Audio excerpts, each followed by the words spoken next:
Right now on Denver 7 News at 5 a.m., it is a Denver 7 Weather Action Day as we monitor high temperatures and an ozone alert across the Front Range. When and where this will affect you the most today. Also, how the National Weather Service is working to combat the worsening heat. The public hearings for the Capitol riots have come to a close for now. The primetime interviews and newly released video prompting former President Trump to fire back and what's left in the committee's investigation. Also, Coloradans take to the streets to protest the Denver police handling of a shooting downtown that injured 6 bystanders. The calls for reform from law enforcement in the Mile High City.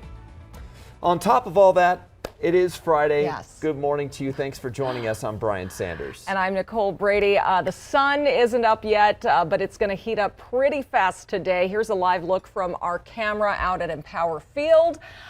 As you're getting your day started, you'll want to plan ahead to stay cool, maybe get outside early if you're going to do anything. Yeah, find some water, something. Here are the highs for today. You can see in bold, Denver is at 100 exactly, and if your city isn't hitting triple digits, it will be close to it. So we are here to help you prepare. Christian Lopez is live where the National Weather Service is studying this extreme heat across the country and better ways to protect our communities. But we want to begin with Katie LaSalle and a look at today's forecast. Good morning, you guys. The heat is on, which is why we've issued a Denver 7 Weather Action Day to let you know near 100 degrees our expected high and a heat advisory that's set to take effect at 10 a.m. That includes all of the Denver metro area, north to I-25 in Fort Collins, Greeley, and over the northeastern plains. And that will last until 8 o'clock tonight. The hottest part of the day will be the late afternoon and early evening hours. Stay safe and cool out there this Friday. It's 70 degrees right now, so all is dark and mild, but we are expecting 100. The record is 102, set back in 2005. Usually this time in late July, we average in the low 90s. So here's a look at your hourly planner. It'll be hot in a hurry by noon at 91 degrees, upper 90s to near 100 for our expected highs. A little cooler tomorrow and then a big cool down for the weekend. I'll show you the extended forecast coming up. Your morning commute is pretty quiet so far this morning. Let's take a look at our CDOT camera outside here. This is at I-25 and 20th Street. Look at how traffic is just flowing smoothly. That's the story of the morning. Let's go ahead and go to the map. We'll take a look at a few of your drive times here. Westbound C470 from Wadsworth to I-70, 14 minutes. Eastbound running you about 13 minutes, so you're good there. Eastbound I-270 from I-70 to I-25, 6 minutes. And westbound's running you the exact same. Let's head here. Eastbound I-70 from 6th Avenue to I-25, 11 minutes. And eastbound 6th Avenue from I-70 to I-25, 9 minutes. Now, if you do want to take RTD today, I'm not seeing any alerts there, so you're good to go if you want to hop on the train or you just don't feel like driving today. Northbound I-225 from I-25 to I-70 is our longest drive time right now at 12 minutes. Well, you may want to ride out this heat indoors, but there is a group of volunteers who will be sweating it out today in the name of science. Yeah, Denver 7's Christian Lopez is live where they will be mapping the heat and humidity in Boulder today. Kind of a crazy route too, but how do they hope to use that information?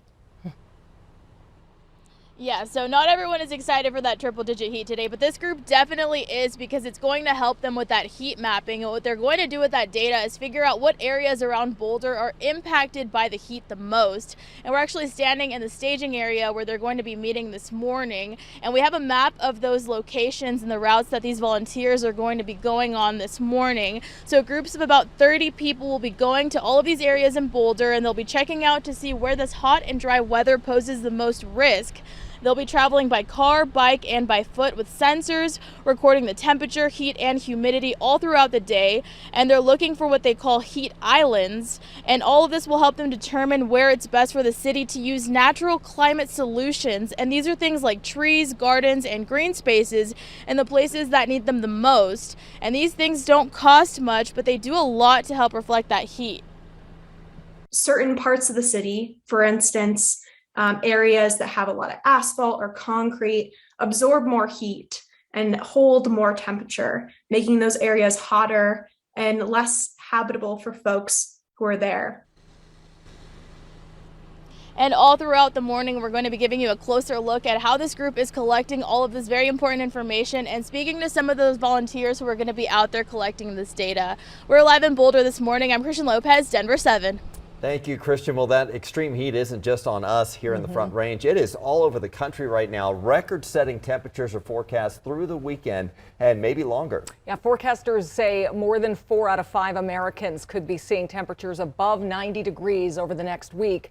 Phoenix could hit 113 today. Maricopa County has reported more than 24 heat-related deaths since May. And in Texas, a lack of water is forcing ranchers to send cattle to slaughter early. New York, meanwhile, could see its longest streak of 90-plus days in nearly a decade. Avoid going out in the peak hours, stay out of it, stay hydrated, keep your pets inside, check on your neighbors. Now, Philadelphia, another one that could see record heat topping 100 on Sunday. They're actually using fans at an animal sanctuary in Pittsburgh to keep the animals cool. Look at that.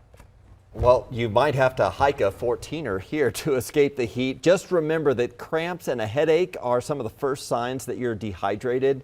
Drink a lot of water. Watch for symptoms of heat exhaustion. Those are a rapid heartbeat, fast or shallow breathing, slightly elevated body temperature.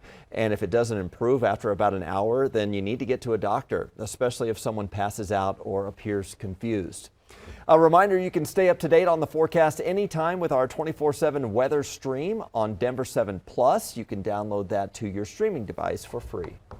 The committee investigating the attack on the Capitol is done with public hearings for the rest of the summer. The investigation will continue, though, and the committee will release a report on their findings sometime this fall, right ahead of the midterm election. Former President Trump has fired back after this testimony at the hearing last night. He told the people who we had just watched storm our nation's Capitol with the intent on overthrowing our democracy, violently attack police officers, and chant heinous things like "Hang Mike Pence. We love you. You're very special." And as a spokesperson for him, I knew that I would be asked to defend that. And to me, his refusal to act and call off the mob that day and his refusal to condemn the violence was indefensible. And so I knew that I would be resigning that evening. Meanwhile, in a statement overnight, Trump called his former aide, Sarah Matthews, you just saw there, a liar, and criticized former Vice President Mike Pence.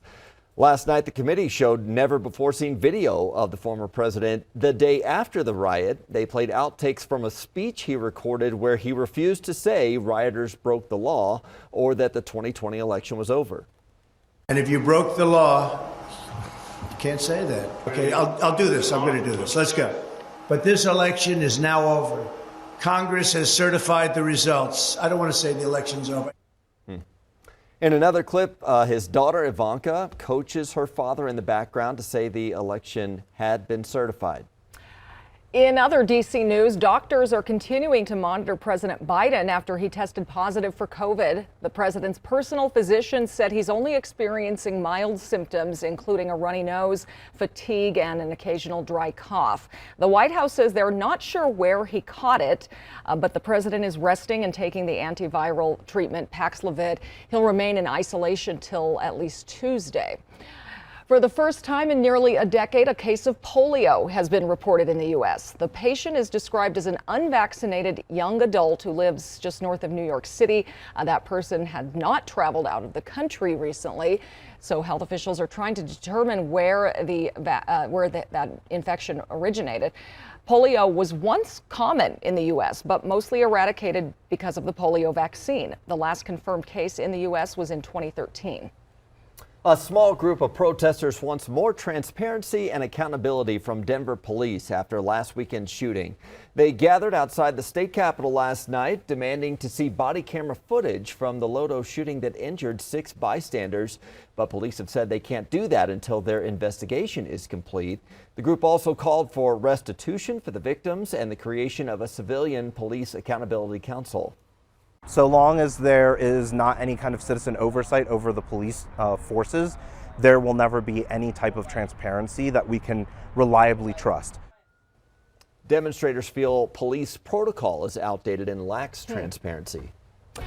We've been trying to reach you concerning your car's extended warranty. Well, we all get those robocalls. Now we're learning why this particular scam is worse than others and the push to end this annoying problem. And it sounds like a great idea in theory, buy now, pay later, but only if you know the risks up front. We'll explain what to look out for so you can simply enjoy the rewards.